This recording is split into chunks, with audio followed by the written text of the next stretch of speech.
Welcome back to hear Chapter 4 of the Chronicles of Narnia by C.S. Lewis. The title of Book 1 is The Magician's Nephew. And we read the end of Chapter 3 titled The Wood Between the Worlds. And I'm going to read just the last paragraph to catch you up so you can remember what happened. And then I'll go on to Chapter 4.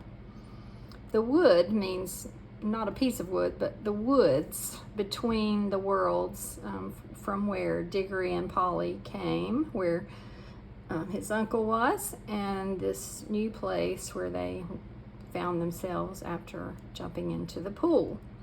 So now they're trying to get back again. And Polly says, "I'm game if you are," but she really said this because in her heart of hearts, she now felt sure that neither kind of ring was going to work at all in the new pool. And so there was nothing worse to be afraid of than another splash.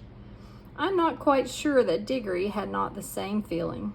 At any rate, when they had both put on their greens, meaning green rings, and come back to the edge of the water and taken hands again, they were certainly a good deal more cheerful and less solemn than they had been the first time.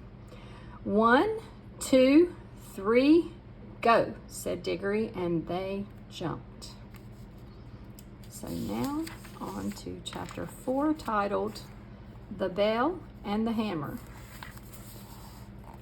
There was no doubt about the magic this time. Down and down they rushed, first through darkness and then through a mass of vague and whirling shapes, which might have been almost anything. It grew lighter.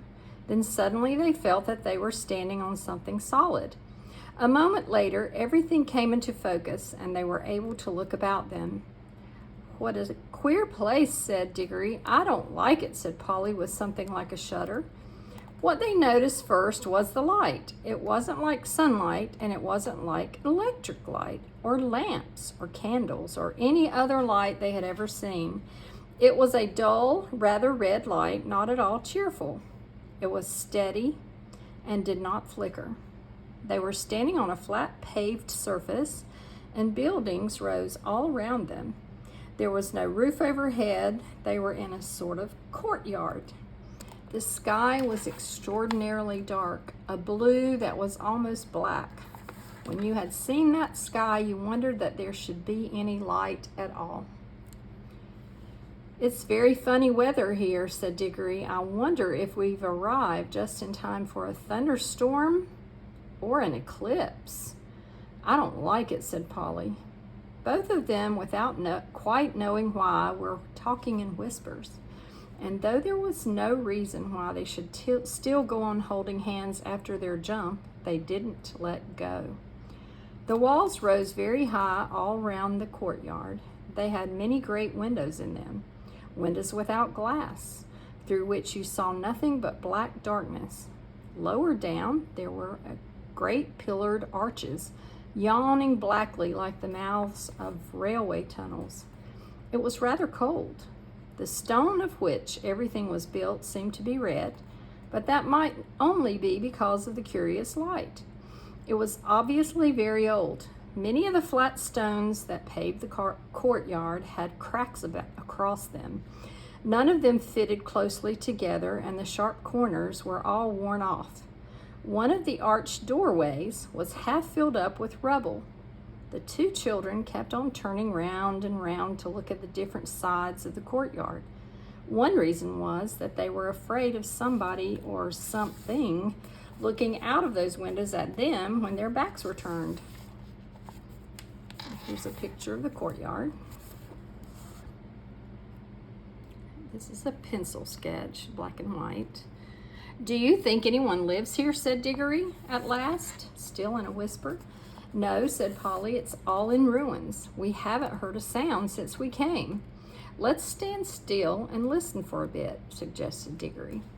They stood still and listened, but all they could hear was the thump, thump of their own hearts. This place was at least as quiet as the wood between the worlds, but it was a different kind of quietness. The silence of the wood had been rich and warm. You could almost hear the trees growing and full of life.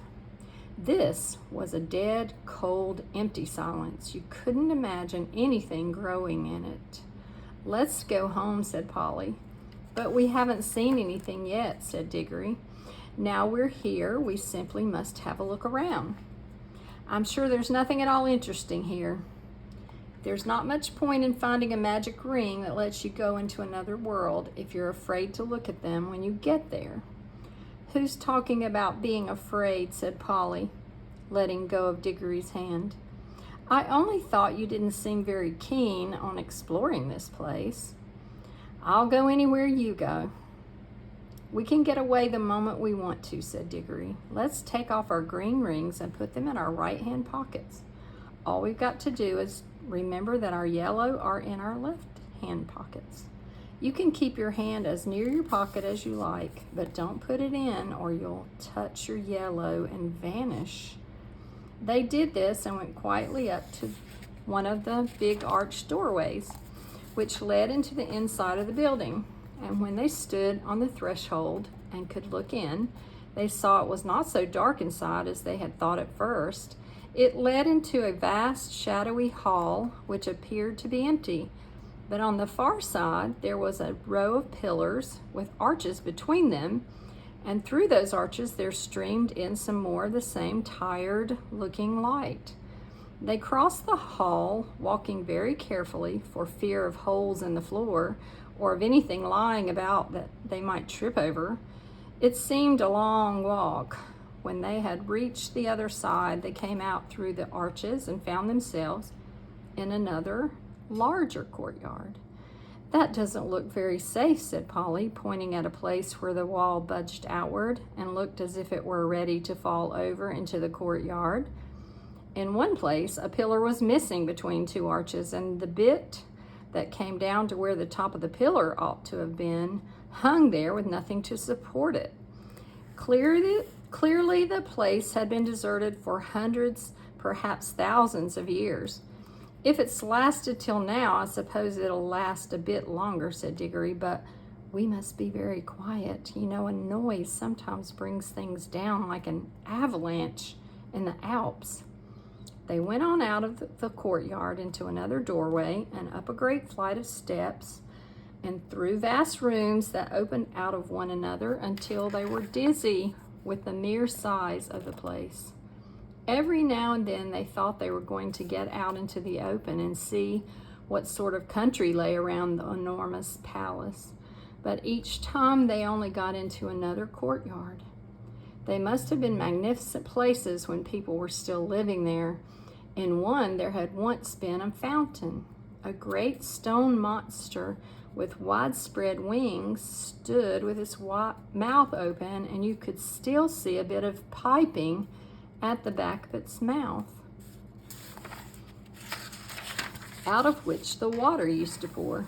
Under it was a wide stone basin to hold the water, but it was as dry as a bone. In other places there were the dry sticks of some sort of climbing plant which had wound itself round the pillars and helped pull some of them down, but it had died long ago. And there were no ants or spiders or any other living things you expect to see in a ruin. And where the dry earth showed between the broken flagstones, there was no grass or moss. And here's where the water used to be, and maybe some right there. And you can see there's no grass coming out of the cracks. It was all so dreary and all so much the same that even Digory was thinking they had better put on their yellow rings and get back to the warm, green, living forest of the in-between place, when they came to two huge doors of some metal that might possibly be gold. One stood a little ajar, so of course they went to look in. Both started back and drew a long breath, for here at last was something worth seeing. For a second they thought the room was full of people, hundreds of people, all seated and all perfectly still. Polly and Digory, as you may guess, stood perfectly still themselves for a good long time, looking in. But presently they decided that what they were looking at could not be real people. There was not a movement nor the sound of a breath among them all. They were like the most wonderful waxworks you ever saw. This time Polly took the lead. There was something in this room which interested her more than it interested Digory. All the figures were wearing magnificent clothes. If you were interested in clothes at all, you could hardly help going in to see them closer. And the blaze of their colors made this room look not exactly cheerful, but at any rate rich and majestic after all the dust and emptiness of the others. It had more windows too, and it was a good deal lighter. I can hardly describe the clothes. The figures were all robed and had crowns on their heads. Their robes were of crimson and silvery gray and deep purple and vivid green, and there were patterns and pictures of flowers and strange beasts in the needlework all over them. Precious stones of astonishing size and brightness stared from their crowns and hung in chains around their necks and peeped out from all the places where anything was fastened. Why haven't these clothes all rotted away long ago? Asked Polly. Magic, whispered Digory. Can't you feel it? I bet this whole room is just stiff with enchantments. I could feel it in the moment we came in. Any one of these dresses would cost hundreds of pounds, said Polly, but Digory was more interested in the faces, and indeed these were well worth looking at. The people sat in their stone chairs on each side of the room, and the floor was left free down the middle. You could walk down and look at the faces in turn. They were nice people, I think, said Digory. Polly nodded. All the faces they could see were certainly nice. Both the men and women looked kind and wise, and they seemed to come of a handsome race. But after the children had gone a few steps down the room, they came to faces that looked a little different. These were very solemn faces. You felt you would have to mind your P's and Q's if you ever met people who looked like that. When they had gone a little further, they found themselves among faces they didn't like. This was about the middle of the room. The faces here looked very strong and proud and happy, but they looked cruel. A little further on, they looked crueler. Further on again, they were still cruel, but no longer looked happy. They were even despairing faces, as if the people they belonged to had done dreadful things and also suffered dreadful things. The last figure of all was the most interesting, a woman even more richly dressed than the others, very tall, but every figure in that room was taller than the people of our world, with a look of such fierceness and pride that it took your breath away. Yet she was beautiful too. Years afterward, when he was an old man, Digory said he had never in all his life known a woman so beautiful. It is only fair to add that Polly always said she couldn't see anything especially beautiful about her. This woman, as I said, was the last, but there were plenty of empty chairs beyond her, as if the room had been intended for a much larger collection of images. I do wish we knew the story that's behind all this, said Digory. Let's go back and look at the table sort of thing in the middle of the room. The thing in the middle of the room was not exactly a table. It was a square pillar about 4 feet high, and on it there rose a little golden arch from which there hung a little golden bell, and beside this there lay a little golden hammer to hit the bell with. I wonder, said Digory. There seems to be something written here, said Polly, stooping down and looking at the side of the pillar. By gum, so there is, said Digory, but of course we shan't be able to read it. Shan't we? I'm not so sure, said Polly. They both looked at it hard, and as you might have expected, the letters cut in the stone were strange. But now a great wonder happened, for as they looked, though the shape of the strange letters never altered, they found that they could understand them. If only Digory had remembered what he himself had said a few minutes ago, that this was an enchanted room, he might have guessed that the enchantment was beginning to work. But he was too wild with curiosity to think about that. He was longing more and more to know what was written on the pillar. And very soon they both knew. What it said was something like this. At least this is the sense of it, though the poetry, when you read it there, was better. Make your choice, adventurous stranger. Strike the bell and bide the danger. Or wonder till it drives you mad what would have followed if you had. No fear, said Polly. We don't want any danger. Oh, but don't you see it's no good, said Digory. We can't get out of it now. We shall always be wondering what else would have happened if we had struck the bell. I'm not going home to be driven mad by always thinking of that. No fear. Don't be so silly, said Polly, as if anyone would. What does it matter what would have happened? I expect anyone who's come as far as this is bound to go on wondering till it sends him dotty. That's the magic of it, you see. I can feel it beginning to work on me already. Well, I don't, said Polly crossly, and I don't believe you do either. You're just putting it on. That's all you know, said Digory. It's because you're a girl. Girls never want to know anything but gossip and rot about people getting engaged. You looked exactly like your uncle when you said that, said Polly. Why can't you keep to the point, said Digory. What we are talking about is... How exactly like a man, said Polly in a very grown-up voice, but she added hastily in her real voice, and don't say I'm just like a woman or you'll be a beastly copycat. I should never dream of calling a kid like you a woman, said Digory loftily. Oh, I'm a kid, am I? Said Polly, who was now in a real rage. Well, you needn't be bothered by having a kid with you any longer then. I'm off. I've had enough of this place. And I've had enough of you too, you beastly, stuck-up, obstinate pig. None of that, said Digory in a voice even nastier than he meant it to be, for he saw Polly's hand moving to her pocket to get hold of her yellow ring.